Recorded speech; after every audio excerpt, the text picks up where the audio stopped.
Hey y'all, and welcome back to the American English Podcast. Remember when I said I'd fix the background? Yeah, so I fixed the background. Like, obviously, it's cute, right? I mean, I love. So I'm doing this theme on the wall, so like each time we're gonna be here, we're gonna hopefully see something different if I switch it out, you know? So right now we got the beautiful theme of sunflower and Princess Belle, and on the other side is a rose, but that's way too far off.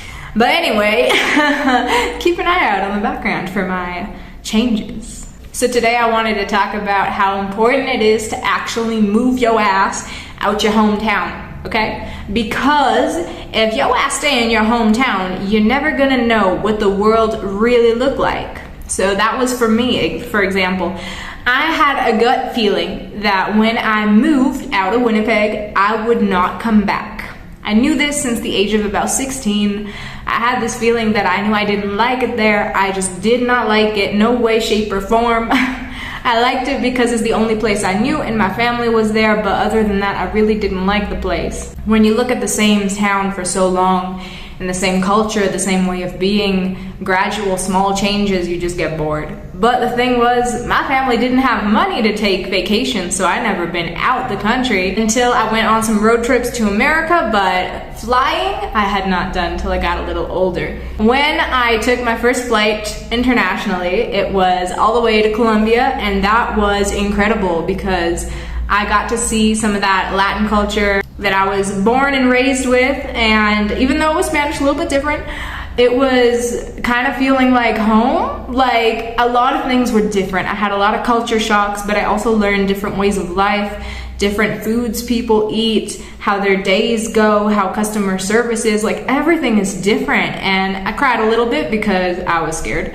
Obviously, I wasn't alone, but everything changed. Like, there's a lot of different laws even, and you know, you kind of start freaking out. But in the end, I met the love of my life in Colombia, and I also met some really great friends, and I got a new family. That was amazing. And the weather, I loved the weather. So what I thought would have been a few weeks of a trip to Colombia, 3 weeks, turned into 2 months, which turned into 3 trips, which turned into me basically living in Latin America. I mean, not officially, obviously. I don't have any permanent residency or any of that, but I'm trying to decide where I want to be for my life through travel. And it's possible, you know, it's possible. All you gotta do is want to do it.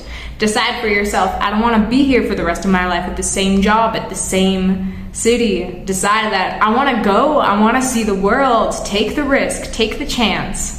I used to not be a very spontaneous person, but that changed when I realized I can't be the most perfect person ever. I'm not gonna be that Barbie doll everybody loves.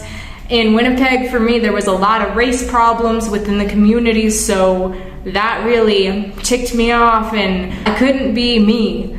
There was always a box that I had to fit into, and I didn't like that. Maybe it's just me being too sensitive, but that's how I felt. And then when I came out of that hometown where everybody knew me, and came into a place where nobody knew how I grew up, nobody knows me from infancy, it's a little bit different because you can just be accepted for who you are in the moment, not who you were supposed to be from who your parents are. It's not so important anymore. We're all individualists out here. A lot of us don't even live with our families because we moved. There's a lot of young immigrants in these countries, especially from Venezuela. And if you don't know what happened there, go look that up because that was a tragedy. My point is, if you're looking for a sign, a good omen to like change something, this is your dang sign. Because if you guys are already here learning English, one of my students, you're already taking that step to make your life better. Now, what you actually need to keep doing is keep going out there, keep branching out, keep deciding, okay, I want to change this, I want to try this, I want to dress like this, I want to sound like this. Just experiment.